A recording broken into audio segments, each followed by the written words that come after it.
Here's how I want you to sit every time you sit down. You're going to pull your butt flesh back from behind you, so you're actually sitting on your sit bones, and that's going to rock your pelvis forward. Really, you're doing that from pushing your feet forward on the floor without actually moving them so that your hip bones go backwards, not from contracting your low back. And your belly has to be soft enough to make that happen. So if you're pulling the belly back, you're not going to be able to let the pelvis relax into the easy place that it is to sit up when you're actually sitting on your sit bones. So instead of, if you're tucked under in your pelvis, it doesn't matter what you do up here, your posture is always going to feel like shit.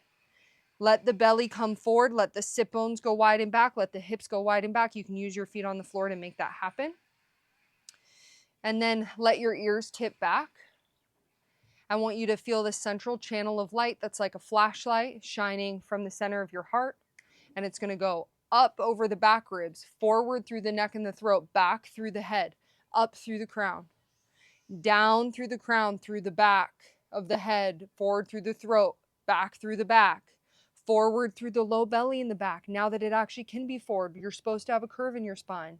And then down all the way into the floor, bring it back up, all the way back up into your heart. And then I want you to take your hands and you're going to bring them onto the very bottom of your ribs. It's lower than you expect. I want you to let those ribs spread wide to the side from the bottom, like really from the bottom. And no, it's not forward. Everyone does this at first. That's not the action. You're going to have to repattern something else. And even if it's tiny right now, because there's so much fascial restriction to move through, we have to make what we want to do bigger instead of just continuing to do what we're already good at, which got you in whatever situation you're in right now. So the ribs go wide to the side. The belly is not going to suck back when you do that, right? That's a hypopressive. We're still keeping the belly soft. And it goes wide all the way up the sides. And it's literally going to float your shoulders up and wide. It's going to feel so weird. They're going to be like up towards your ears in a way you've never felt before. That is correct. We're taking if you imagine a coat hanger with a coat on it, the coat hanger is our ribs. We're taking the coat hanger and we're making it bigger. If you feel a lot of muscle activation or tightness in your shoulders, you're not doing it right. You want to do it with your intercostal muscles that are in between each of your ribs. I should point to the side though, because we're not opening the front yet at all. Once you open the front, you're not going to be able to get any more space in the sides and in the back, which is where so many of us are compressed all the time. So don't go to the front yet. So we came all the way up wide to the sides. I want you to close your eyes for a moment and actually feel where you expanded and where you didn't on the side of your ribs. So almost always there's some sticky spots around the nipple level, maybe a little lower or a little higher.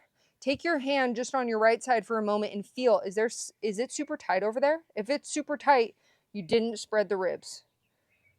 And then do the same thing on the other side. The nuance matters. Yeah, good. And you'll feel like the shoulders go up even more when you do that. Good. Now I want you to spread the back of the ribs. So again, the bottom of the ribs are all the way down here by your kidneys. That's where we're going to spread first. And again, the belly stays as soft as possible. It's tricky to keep it all the way soft here, but that's what we're going for. And spread the ribs all the way up the back. And I want you to even spread the ribs in between the shoulder blades in that kitty cat scruff area is what we call it, where like a mama cat would pick up a baby cat on the back of their neck. Really on like where your back and your neck meet. So many of us, we think like, oh, I have a hunch, or like, oh, I have that hump in my back. I need to like pull everything back. However, if your back ribs are not expanded, there's literally nothing for your head to be supported on. So then your neck and your head is just going to start hurting. So think about spreading the back of the ribs wide and back, and it's literally going to pull your shoulder blades further away from your spine.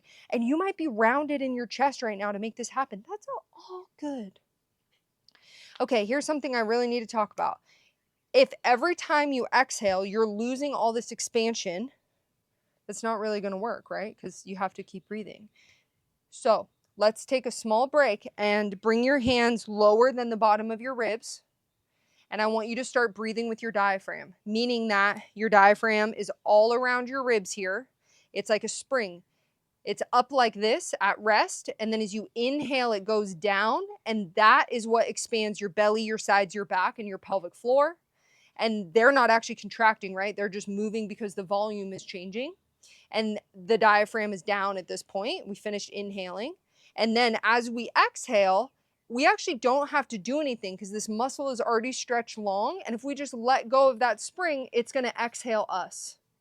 That's really important because if you try to exhale, you're not going to be able to keep your ribs wide.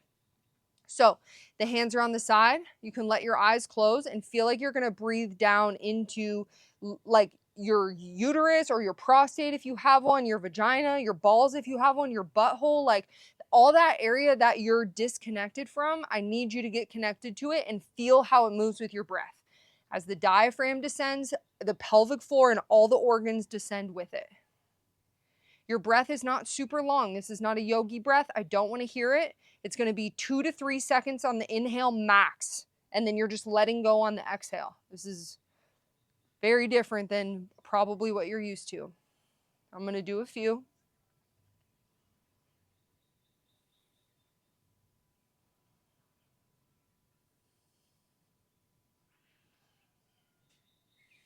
Good. So now, this is how you have to be breathing while you're spreading your ribs so that you can exhale and have it not collapse. A nuance here is you can keep using the inhale to expand your ribs. You don't have to. You can do it with your intercostals, but it's really helpful to use your breath to get extra expansion in the ribs.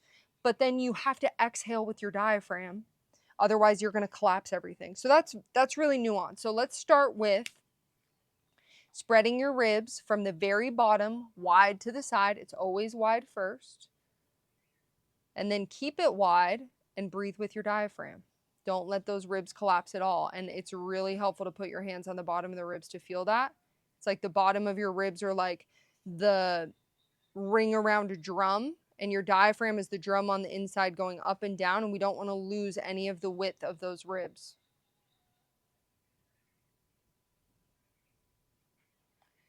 Now take the back ribs, spread them back from the very bottom. It's going to feel like you're rounding forward a little bit. It's totally cool. We got to get back there so that you can have your own back. Go all the way up your back, spreading those ribs. The shoulder blades spread apart just because the ribs get big. You're spreading even the kitty cat scruff. Hold all that. Breathe with your diaphragm.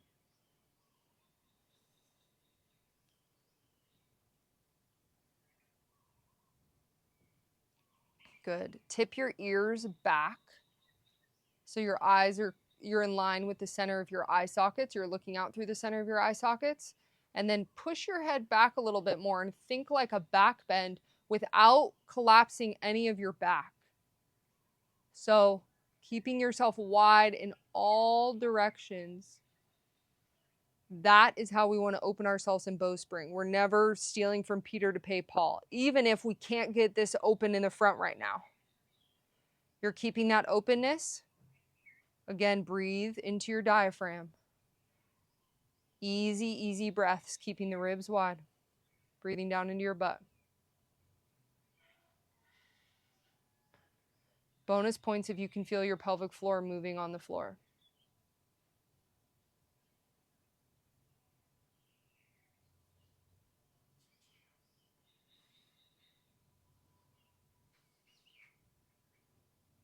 So obviously you're not going to be able to do that all the time. That's why you're going to practice, and then your fascia holds memory just like your clothing, and it's going to get easier and easier to hold this and breathe in this way because this is how your body was actually designed to breathe.